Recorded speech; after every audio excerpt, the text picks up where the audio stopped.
इस सेशन में बच्चों हम लोग इंटीग्रेशन के डिफरेंट मेथड्स सीखेंगे। तो 3 मेथड्स हैं इंटीग्रेट करने के। अब फर्स्ट एक्सरसाइज में तो हम लोग ने बिल्कुल सिंपल किया, फार्मूला बेस्ड किया।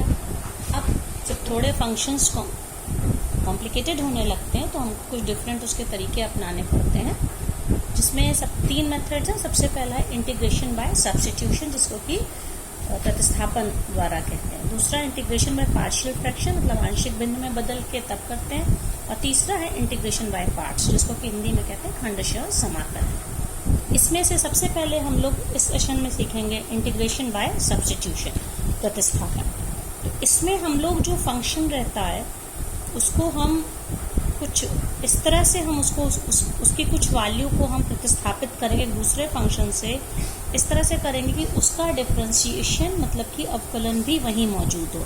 तो इस तरह से देखिए, मान लीजिए कोई फंक्शन है f(x) dx है, तो एक दूसरे फंक्शन हम gt में उसको फंक्शन g में कन्वर्ट कर देंगे, सब्स्टिट्यूट कर देंगे कि वहाँ पे उसका जो डिफरेंशिएशन है g' वो भी मौजूद हो। इस तरह से हमारे लिए वो कन्वीनियंट हो जाएगा, फंक्शन सिंपल हो जाएगा।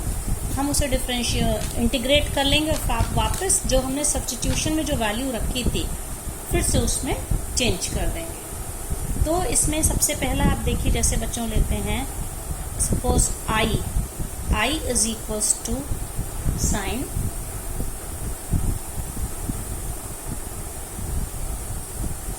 (4x) dx। साइन x का तो हम लोगों को पता है, साइन x का होता है माइनस कॉस x, लेकिन 4 लग गया। तब इसमें अब हम लोग क्या सब्स्टिट्यूशन करेंगे, हम इसमें क्या मान लेंगे, 4x को t मान लेंगे। ठीक है, अब इसको हम with respect to t, x को with respect to t differentiate हम करेंगे। तो इसका मतलब क्या होगा, d dt ऑफ 4x। ठीक है, और यहाँ पे भी हमें d dt ऑफ t, दोनों को विद रिस्पेक्ट टू t हम डिफरेंशिएट कर रहे हैं। तो ये क्या हो जाएगा, ये सब हम लोग आप लोग चेन रूल में पहले भी पढ़ चुके हैं। 4x का डिफरेंशिएशन क्या हो जाएगा, 4। ठीक है, 4x का डिफरेंशिएशन 4 और x का dx upon dt, 4 into dx upon dt is equals to, यहाँ पे क्या हो जाएगा, t का डिफरेंशिएशन क्या होता है, 1।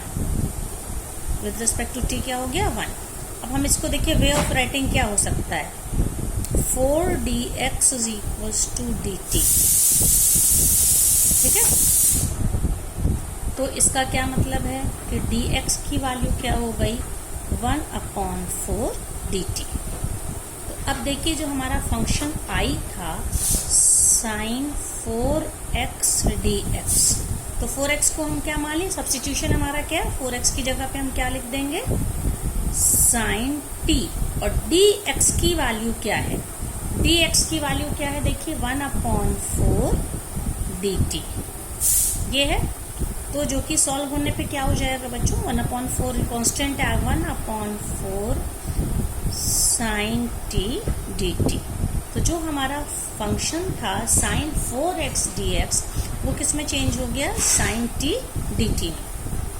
तो अब ये सिंपल फॉर्म में आ गया, 1/4, और साइन t का इंटीग्रेशन क्या होता है, minus of cos t plus c तो कॉन्स्टेंट ऑफ इंटीग्रेशन हो गई। अब t हमने किसे माना था, ओरिजिनल फंक्शन पे हम जाएंगे, माइनस 1/4 कॉस t किसको माना था, 4x को, 4x प्लस c। तो ये हमारा आंसर हो गया। इस प्रकार साइन 4x का जो हमारा इंटीग्रेशन था minus 1/4 cos 4x plus c हो गया। इसको हम लोग एक फॉर्मूले में भी जनरलाइज कर सकते हैं, चाहे साइन हो, कॉस हो, कोई भी ट्रिग्नोमेट्रिकल फंक्शन है, अगर वहाँ पे x या वेरिएबल का कोई वहाँ पे उसके साथ कोई नंबर या कोफिशिएंट है, तो आपने देखा ये 4 था, तो आंसर में ये 4 आगे आ गया। आप याद करिए, साइन 4x का अगर आप डिफरेंशिएशन करते तो क्या होता, cos 4x इंटू 4x का 4, मतलब 4 से वो मल्टीप्लाई होता। इंटीग्रेशन में क्या हो रहा है, वो 4 से डिवाइड हो रहा है। तो हम कह सकते हैं साइन इस तरह से mx dx, जब भी कि साइन में आंसर नेगेटिव होता है, 1/m -1/m cos mx plus c।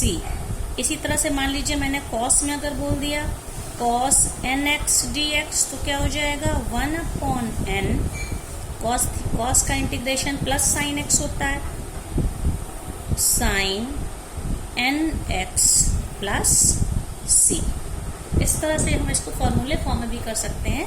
मतलब जो हमने सब्स्टिट्यूशन किया, दोनों तरफ डिफरेंशिएट किया, इससे dx की वैल्यू रख दी और वापस जो हमने, क्योंकि हमको आंसर x के इन टर्म्स ऑफ x लिखना है, तो जो सब्स्टिट्यूशन में t या कोई भी वेरिएबल उसमें नहीं छोड़ना है। यहाँ पे हम आंसर को छोड़ नहीं देंगे, t की जगह पे क्या लिख लेंगे हम 4x। इस तरह से हम लोग का आंसर हो गया। इसी तरह से बच्चों एक क्वेश्चंस में मैं अगला मैं एग्जाम्पल लेती हूँ।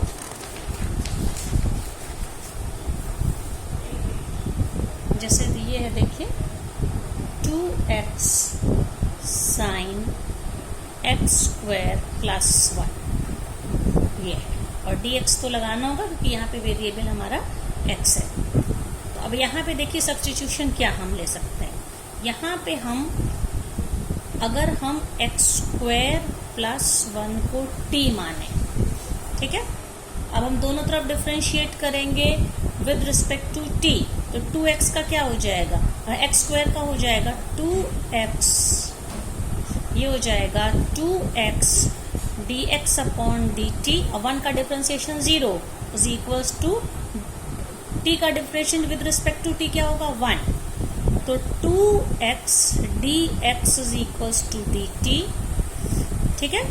और आप देख लीजिए यहाँ पे क्या मौजूद है 2x dx ऑलरेडी मौजूद है, तो अब हम इसको ऐसे ही छोड़ देते हैं, ठीक है। तो ये हमारा क्या हो जाएगा 2x dx और इसकी वैल्यू क्या है dt, तो इस पूरे की जगह पे तो dt आ गया और x² प्लस 1 को क्या माना था हम लोगों ने t, तो ये हमारा क्या हो जाएगा sin t dt। देखिए ये फंक्शन कितना सिंपल हो गया। अब साइन का इंटीग्रेशन क्या होता है माइनस cos t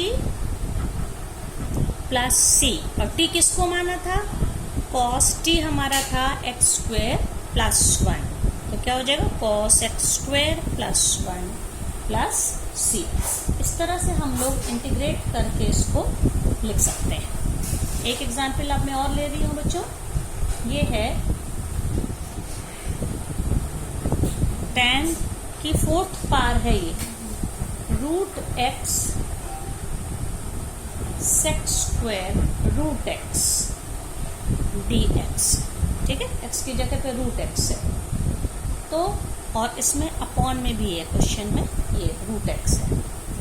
अब इसमें देखिए हमारा सब्स्टिट्यूशन क्या होगा, हम √x को t मान लेते हैं। √x का क्या मतलब होता है x⁻½ को हमने t माना, दोनों तरफ डिफरेंशिएट करिए इसको, तो क्या इसका डिफरेंशिएशन क्या हो जाएगा 1/2 x⁻½ minus 1 that is -½ dx upon dt is equals to 1, ये हो जाएगा।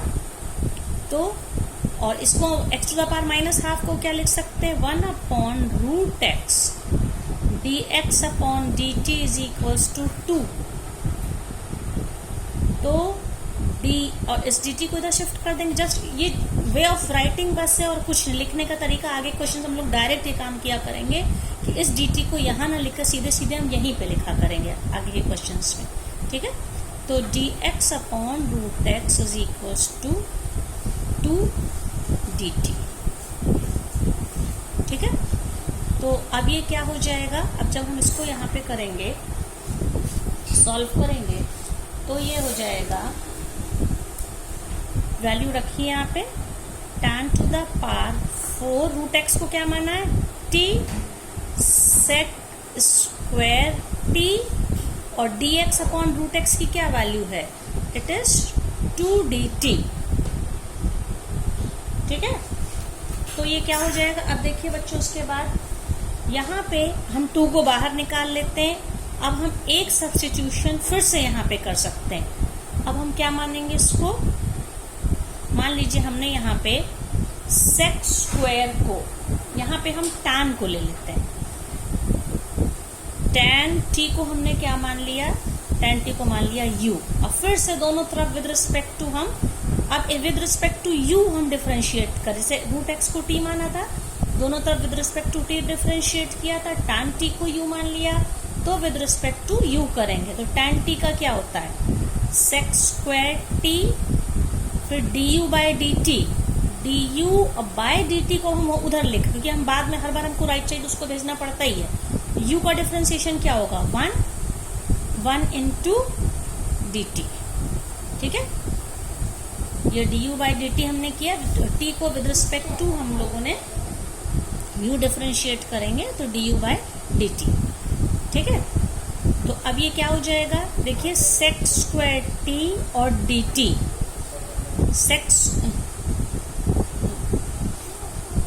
एक सेकेंड, हाँ, तो ये जो है, सॉरी ये बच्चों उल्टा लिख रहे, ये dt बाय, हम विद रिस्पेक्ट टू हम u कर रहे हैं तो dt बाय du होगा, ठीक है। ये क्या हो जाएगा, tan t का क्या होगा sec स्क्वायर t, अब इसके बाद t को विद रिस्पेक्ट टू u कर रहे हैं तो ये हो जाएगा du बाय dt, ठीक है, dt bye du।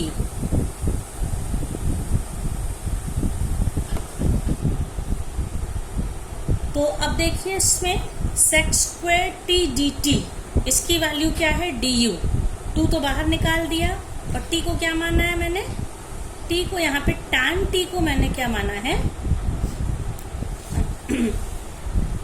tan t को माना है u, तो ये u की पावर 4 हो गई, ये 2 यहाँ से ये 2 ये बाहर आ गया है, u की power 4 sec square t dt, sec square t dt क्या हो जाएगा du, ठीक है, ये आ गया। अब इसके बाद इसमें हम u टू द पावर 4 का डिफरेंशिएशन, इंटीग्रेशन तो सिंपल फॉर्मूला है 2u to the power 4 plus 1 that is 5/5 plus c, तो क्या हो जाएगा 2u टू द 2/5।